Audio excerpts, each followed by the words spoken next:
Warahmatullahi wabarakatuh. Waalaikumsalam warahmatullahi wabarakatuh. Selamat pagi anak-anak. Pagi, Ibu. Sekarang udah pelajaran keberapa nih di hari ini? 2. Tadi sebelum ibu masuk pelajaran apa? Matematika. Susah nggak pelajarannya? Susah. Buat Nabila gampang. Nah, buat yang susah atau buat yang gampang nanti ibu akan persulit lagi ya pelajarannya. Enggak. Ini pelajaran juga cukup mudah kok tentang materi pengangguran. Nah, minggu kemarin kalian udah belajar apa nih sama ibu?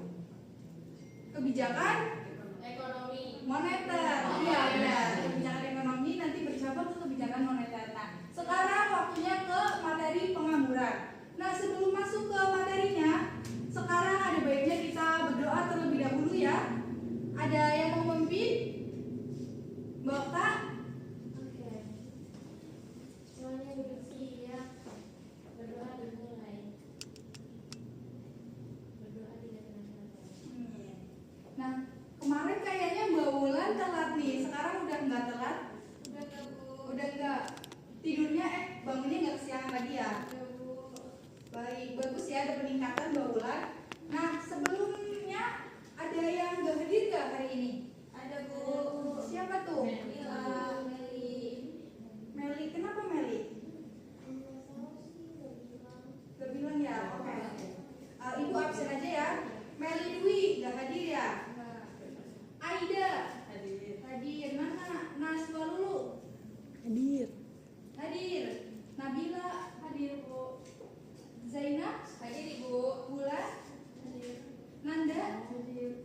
Deska Hadir. Salma Hadir. Hoirunisa Hadir. Okta Hadir, Ibu. Alisa Hadir. Delima. Hadir. Nah, yang gak berangkat ternyata cuma Meli Dwi. Nanti buat anak-anak tolong konfirmasi ya ke Mbak Meli dan suruh mengirimkan suratnya ke Ibu agar tidak Ibu catat sebagai alfa. Nah, sekarang ada materi pengangguran. Pernahkah kamu berpikir mengapa masih banyak orang yang tidak bekerja meskipun mereka mampu dan ingin bekerja? Ada yang tahu nggak kenapa? Mbak Jeje?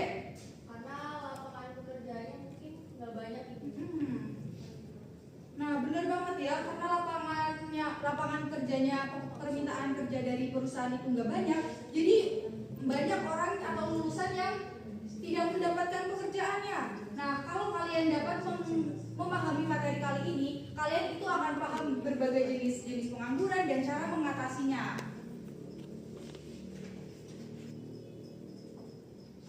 Nah, tujuan pembelajarannya yang pertama itu akan menjelaskan pengertian tentang pengangguran, faktor pengangguran, serta jenis-jenisnya. Yang kedua ada mengidentifikasi ciri-ciri, dan yang keempat itu ada yang ketiga ada menganalisis dampak pengangguran, dan yang keempat itu menunjukkan sikap mandiri. Nah, ayo kerjakan pretest. Anak-anak boleh scan, dan kalau nggak bisa nge-scan, ibu kan udah kirim tuh ya ke grup. Bisa kan? Mulainya sendiri-sendiri aja. Kalau udah langsung masuk langsung kerjakan. Waktunya 3 menit aja ya, karena itu cuma ada 3 soal atau apa ya. Ibu ngasih soalnya sedikit saja. Untuk Mbak Nanda sudah masuk? Sinyalnya aman atau enggak di sini? Aman ya. Mbak Delima udah masuk? Oke. Mbak Alisa gimana nih? Lagi masuk, Ibu. Oke. Semuanya aman? Aman, Ibu. Soalnya susah nggak nih? Ada yang udah ngerjakan?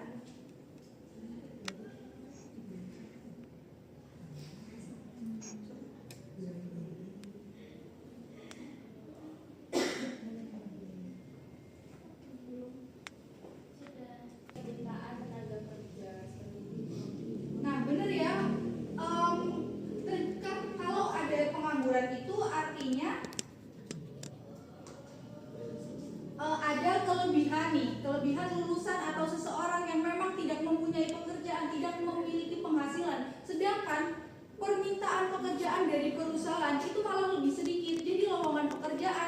dibandingkan dengan lulusan itu jomplang, ada gap yang lebih banyak kayak gitu. Itu yang bisa menimbulkan pengangguran. Nah, kedua ini ada jenis-jenis pengangguran. Nah, di sini itu ada dua jenis pengangguran, yaitu berdasarkan lama waktunya bekerja, dan yang kedua itu berdasarkan penyebabnya. Nah, yang pertama itu ada, Ibu akan jelaskan lama waktunya bekerja. Nah, ini juga dikategorikan lagi nih menjadi tiga, yaitu pengangguran terbuka, setengah pengangguran, dan pengangguran terselubung. Ada yang mau bacakan pengangguran terbuka? Mbak Dewi, Mak, boleh?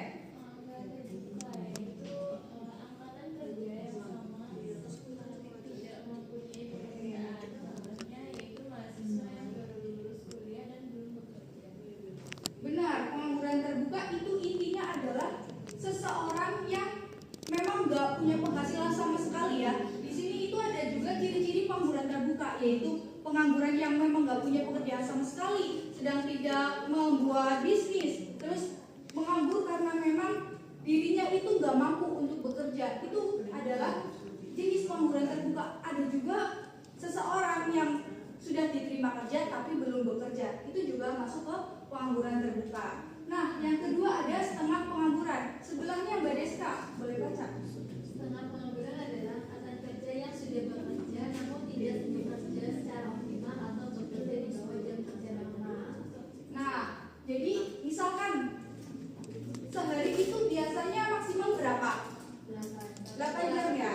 Nah, kalau setengah pengangguran itu bekerja di bawah 8 jam, biasanya pekerja part time tuh 4 jam kayak gitu kan. Itu juga masuk ke dalam setengah pengangguran. Dan juga petani nih. Petani kenapa bisa masuk ke dalam setengah pengangguran? Ada yang tahu?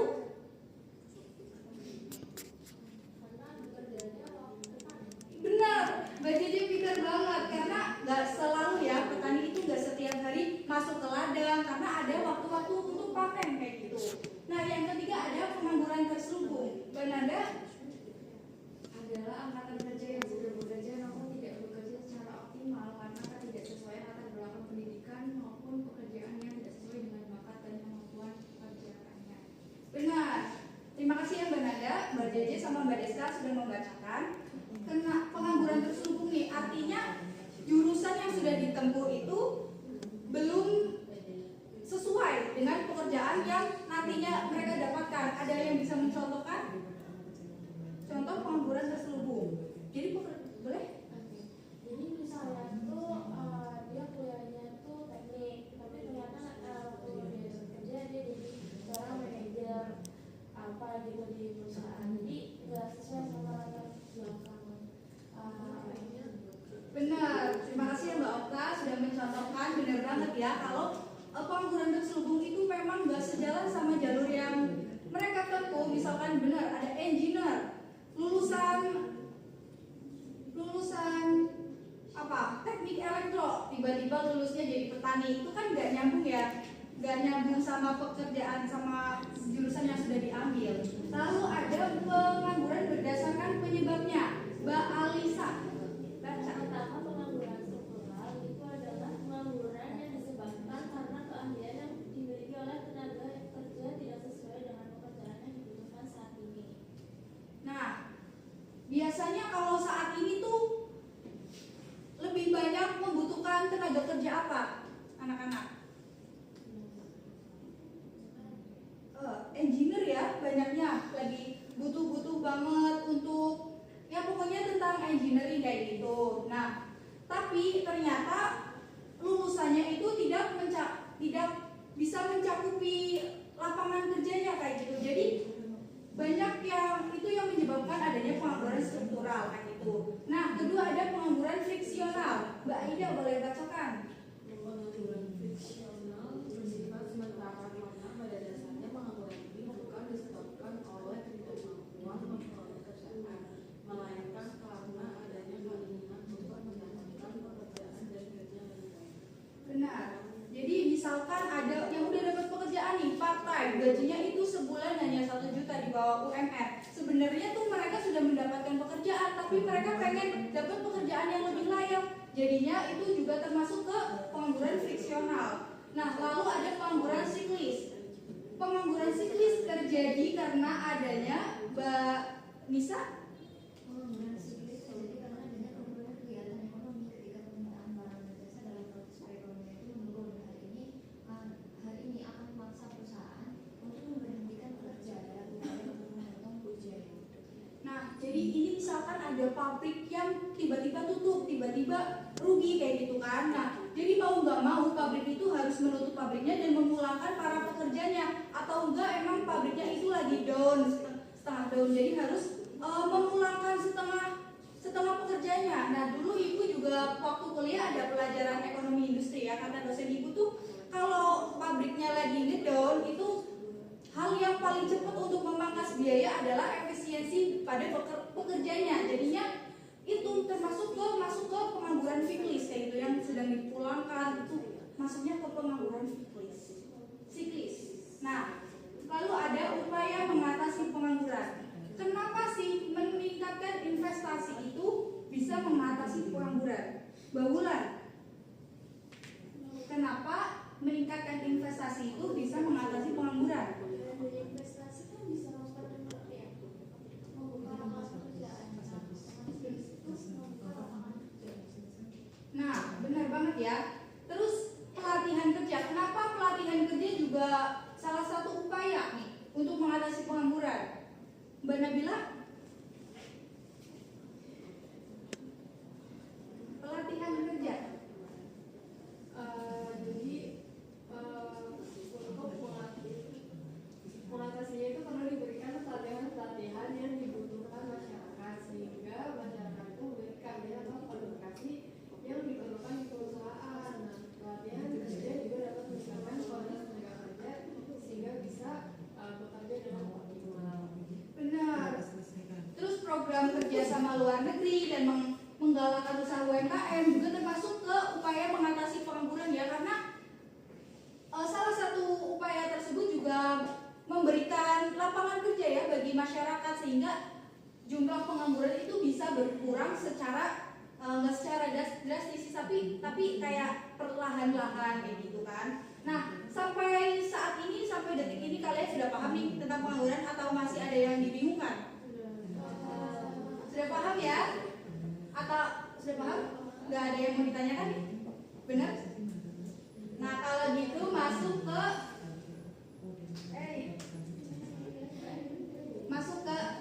tes individu. Kalau udah paham ya? Katanya udah paham kan? Nggak apa-apa, ini tesnya juga easy peasy, lemon squeezy. Iya, jadi anak.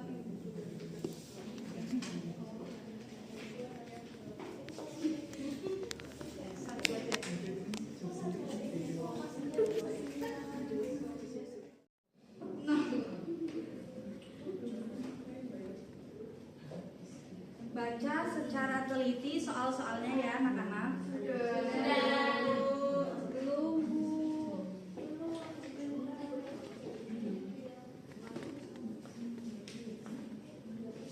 Siapa tadi yang udah? Ya. Deska? Saya udah. Nanda udah? Coba ibu mau minta jawaban siapa nih yang mau ibu koreksi? Nanti ya. Oke.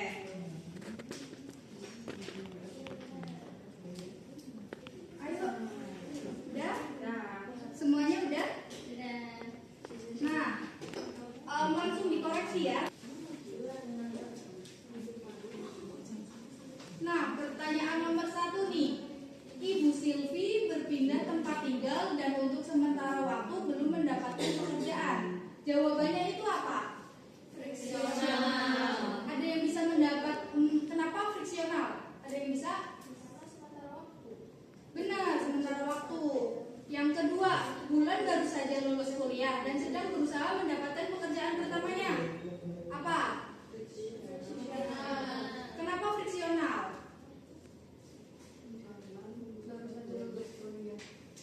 Benar.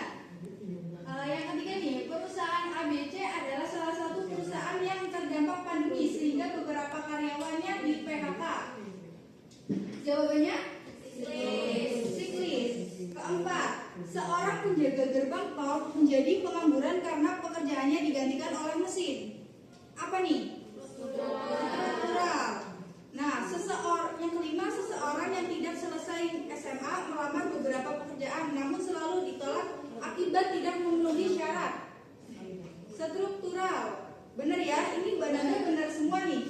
Nomor 6. Peningkatan teknologi membuat beberapa sektor pekerjaan manusia tergantikan oleh mesin. Struktural juga ya. Terus yang ketujuh nih, apa? 7 apa? Fiksional. Yang kedelapan apa? Siklis. Kenapa siklis?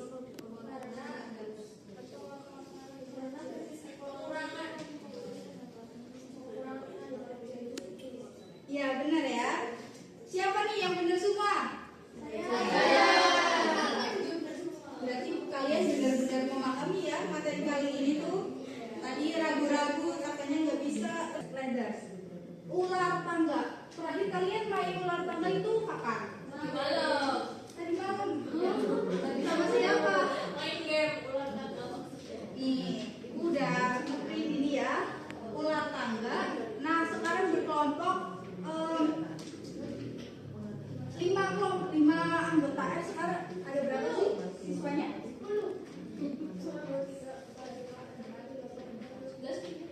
11 berarti jadi 3 kelompok. Berarti berhitungnya sampai 3 ya? Iya, 3. Boleh dari Mbak Delima berhitung? 2, 3, 1, 2, 3. Kuning. Kuning, pink. Ya. Kita Oh iya, Nabila Ibu Nabila bilang. nah, kumpulin di nomor 1. Mainnya itu perwakilan kelompok pertama ya. Ibu akan kocok dulu nih dadunya secara online. Kelompoknya sweet dulu. Siapa yang mau? Nah, yang pertama kelompok berapa sama? 3.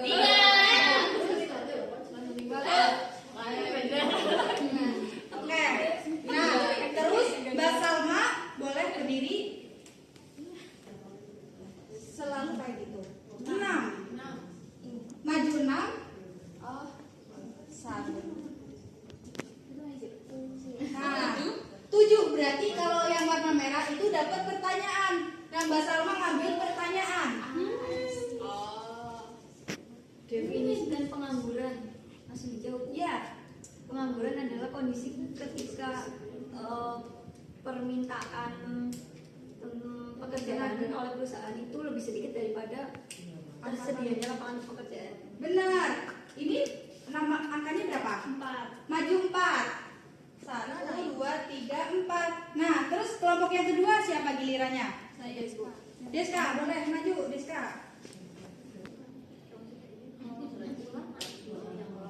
4. Maju 4. Aman ya, nggak dapat pertanyaan? Oke, selanjutnya. Kalau yang dapat pertanyaan kan bisa lebih cepat maju tuh. Yeay. Ambil pertanyaan Mbak Jeje. Kita pertanyaan. Definisikanlah pengangguran kalau misalkan orangnya itu nggak punya keahlian, tapi nggak bisa bekerja juga. Kemudian lapangan pekerjaannya emang nggak banyak kayak gitu, jadi struktural. Benar. Maju berapa itu angkanya? 5. 5 yang Mbak Jeje maju. Kelompok peach. Terus, nah ini tuh juga bisa menambah pemahaman kalian ya. 2.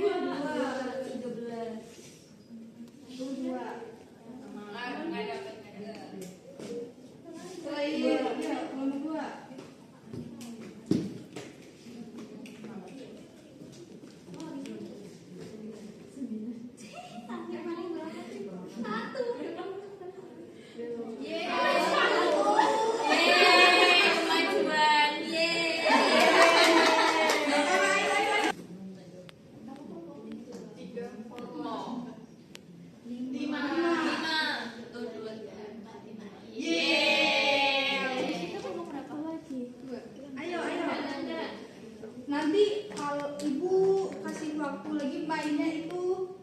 3 menit lagi ya. Lu berarti yang menang yang paling dulu. Iya, yang paling duluan itu yang menang. Dapat apa Bu? 5. Anti ada hadiahnya pasti. Ya.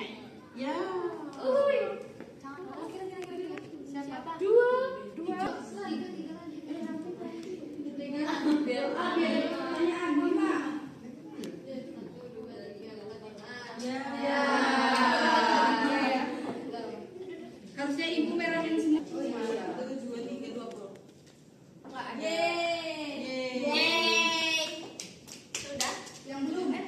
Satu. Satu. Kamu satu. Satu. Satu. Siapa yang didorong? Oh, Tiga. Iya, tapi pertanyaan. dibantu kamu. Apa nih? Definisikan orang yang nganggur. Orang yang tidak bekerja, orang yang tidak mencari kerja, orang yang tidak berusaha mencari kerja. Benar. Itu dapat berapa kelompok? Ya. Kelompok hijau boleh langsung ambil pertanyaan.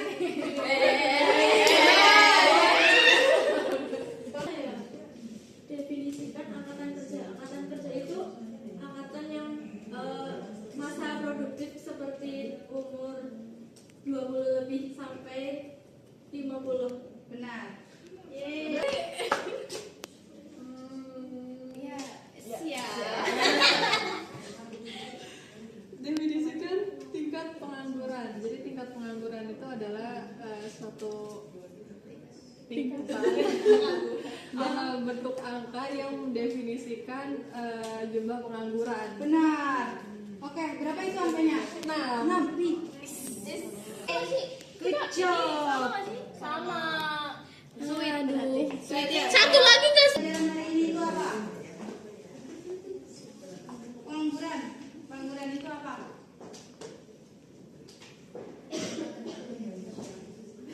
Benar, Vanessa. Makasih ya. Vanessa udah menyimpulkan. Nah, tadi kelompok berapa ya yang menang? 3. Nah, tadi siapa yang paling sering menjawab tadi? Kita sama. Ada lagi kayaknya. Yang maju 2 kali ya. Oh, yang maju jadi 1. Yaudah, ayo. Jejer dulu, jejer. Satu lagi nih, siapa? Kamu berapa, Ida? Ulang apa? Oreo apa?